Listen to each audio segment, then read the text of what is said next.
السلام علیکم، پیارا اسلام یوٹیوب چینل کے اندر آپ کا سواگت ہے۔ دین اسلام کی پیاری پیاری معلومات کو حاصل کرنے کے لیے ہماری چینل کو سبسکرائب کریں اور بیل آئیکن کو دبائیں۔ بسم اللہ الرحمن الرحیم۔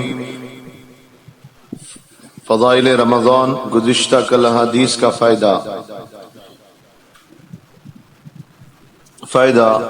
اس حدیث کے اکثر مضامین رسالے کی گزشتہ اوراق میں بیان ہو چکے، البتہ چند امور قابل غور ہیں، جن میں سب سے اول اور اہم یہ ہے بہت سے محروم رمضان کی مغفرت عامہ سے بھی مستثنی تھے، یعنی الگ تھلگ تھے، جیسا کہ پہلی روایات میں معلوم ہو چکا۔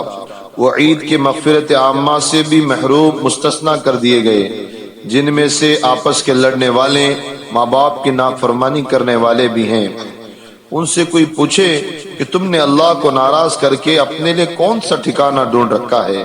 افسوس تم پر بھی اور تمہاری عزت پر بھی، جس کے حاصل کرنے کے غلط خیال میں تم اللہ اور تم رسول اللہ کی بددعائیں برداشت کر رہے ہو، جبرائیل علیہ السلام کی بددعائیں اٹھا رہے ہو، اللہ کی رحمت و مغفرت عامہ سے بھی نکالے جا رہے ہو۔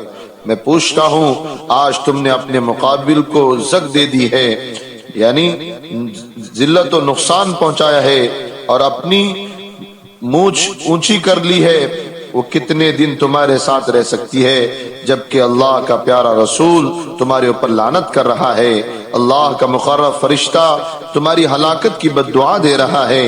اللہ جل شانہ تمہیں اپنی مغفرت و رحمت سے نکال رہے ہیں۔ اللہ کے واسطے سوچو اور بس کرو۔ صبح کو بٹکا، شام کو گھر واپس آئے تو کچھ نہیں گیا۔ آج وقت ہے، تلافی ممکن ہے، یعنی بھرپائی ممکن ہے، اور کل جب ایسے حاکم کی پیشی میں جانا ہے جہاں نہ عزت و وجاہت کی پوچھ، نہ مال و متاع کارآمد فائدہ مند، وہاں تو صرف تمہارے اعمال کی پوچھ ہے اور ہر حرکت لکھی جا رہی ہے۔ حق تعالی شانو اپنے حقوق میں درگزر فرماتے ہیں، مگر بندوں کے آپس کے حقوق میں بغیر بدلہ دیے نہیں چھوڑتے۔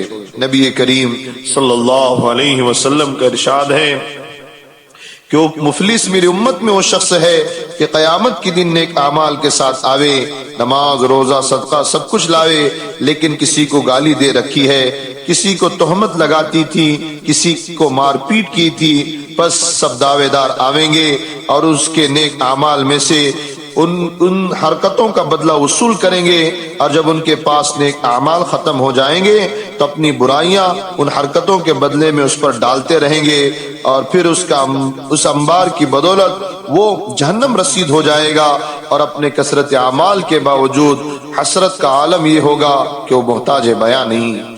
وہ مایوس تمنا کیوں نہ سوئے آسماں دیکھے، وہ مایوس تمنا کیوں نہ سوئے آسماں دیکھے، کہ جو منزل بمنزل اپنی محنت رائے گاں دیکھے۔ دوسرا امر قابل غور اس حدیث میں کہ اس رسالے کے چند مواقع مغفرت کے ذکر کیے گئے ہیں، ان کے علاوہ اور بھی بہت سے امور ایسے ہیں کہ وہ مغفرت کے سبب ہوتے ہیں اور گناہ ان سے معاف ہو جاتے ہیں۔ تیسرا امر یہ ہے کہ سابقہ احادیث میں بعض جگہ اور بھی احادیث میں حق تعالی شانہ نے اپنی مغفرت فرمانے پر فرشتوں کو گواہ بنایا ہے۔ اس کی وجہ یہ ہے کہ قیامت کے عدالت کے معاملات ضابطے پر رکھے گئے ہیں۔ انبیاء علیہ السلام سے ان کی تبلیغ کے بارے میں بھی گواہ طلب کیے جائیں گے۔ چنانچہ احادیث کی کتابوں میں بہت سے مواقع پر نبی کریم صلی اللہ علیہ وسلم نے ارشاد فرمایا کہ تم سے میرے بارے میں سوال ہوگا، لہذا تم گواہ رہو کہ میں پہنچا چکا ہوں۔ چوتھا امر حدیث بالا میں یہ ارشاد مبارک ہے کہ میں تم کو کفار کے سامنے رسوا اور فضیحت نہ کروں گا۔ حق تعالی شانہ کا غایت درجے کا لطف و کرم اور مسلمانوں کے حال پر غیرت ہے کہ اللہ کی رضا کے ڈھونڈنے والوں کے لیے یہ بھی لطف و انعام ہے کہ ان کی لغزشوں اور سیئات پر وہاں بھی درگزر اور پردہ پوشی کی جاتی ہے۔ حضرت عبداللہ بن عمر رضی اللہ تعالیٰ عنہما حضور اقدس صلی اللہ علیہ وسلم سے نقل کرتے ہیں کہ قیامت کے دن حق تعالی شانہ ایک مومن کو اپنے قریب بلا کر اس پر پردہ ڈال کر کہ کوئی دوسرا نہ دیکھے اس کے لغزشوں اور سیئات کو یاد دلا کر اس سے ہر گناہ کا اقرار کرائیں گے اور اپنے گناہوں کی کثرت اور اقرار پر یہ سمجھے گا کہ اب ہلاکت کا وقت قریب آ گیا ہے تو ارشاد ہوگا میں نے دنیا میں تجھ پر ستاری فرمائی تھی، یعنی تیرے گناہوں پر پردہ ڈال دیا تھا، تو آج بھی اس پر پردہ ہے اور معاف ہے۔ اس کے بعد اس کے نیک اعمال کے دفتر اس کے حوالے کر دیے جائیں گے۔ پانچواں امر ضروری یہ ہے کہ حدیث بالا میں عید کی رات کو انعام کی رات سے پکارا گیا ہے۔ اس رات میں حق تعالی شانو کی طرف سے اپنے بندوں کو انعام دیا جاتا ہے، اس لیے بندوں کو بھی اس رات کی بے حد قدر کرنا چاہیے۔ بہت سے لوگ عوام کا تو پوچھنا ہی کیا، خواص بھی رمضان کے تھکے ماندے اس رات میں میٹھی نیند سو جاتے ہیں، حالانکہ رات بھی خصوصیت سے عبادت میں مشغول رہنے کی رات ہے۔ نبی کریم صلی اللہ علیہ وسلم کے ارشاد ہے، جو شخص ثواب کی نیت کر کے دونوں عیدوں میں جاگے اور عبادت میں مشغول رہے، اس کا دل اس دن نہ مرے گا جس دن سب کے دل مر جائیں گے، یعنی فتنہ فساد کے وقت جب لوگوں کے قلوب پر مردری چھاتی ہے ان کا دل زندہ رہے گا، اور ممکن ہے کہ سور پھونکے جانے کا دن مراد ہو کہ ان کی روح بے ہوش نہ ہوگی۔ اس ایک حدیث میں ارشاد ہے کہ جو شخص 5 راتوں میں عبادت کے لیے جاگے اس کے واسطے جنت واجب ہوگی۔ لیلۃ الترویہ یعنی 8 ذی الحجہ کی رات لیلۃ العرفہ، 9 ذی الحجہ کی رات لیلۃ النحر، 10 ذی الحجہ کی رات اور عید الفطر کی رات اور شب برات یعنی 15 شعبان کی رات۔ فقہا نے بھی عیدین کی رات میں جاگنا مستحب لکھا ہے۔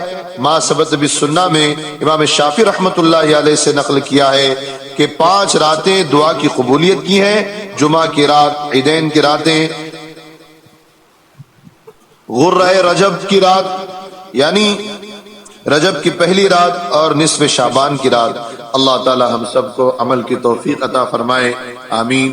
سبحان اللہ وبحمدہ، سبحانک اللہم وبحمدک، ونشہد ان لا الہ الا انت، ونستغفرک ونتوب الیک۔ سبحان ربک رب العزۃ عما یصفون، وسلام علی المرسلین، والحمد للہ رب العالمین۔ ہماری اس ویڈیو کو پوری طرح دیکھنے کے لیے آپ کا بہت بہت شکریہ۔ پیارے اسلام کی پیاری معلومات کو حاصل کرنے کے لیے ہمارے چینل کو سبسکرائب کریں اور بیل آئیکن کو دبائیں۔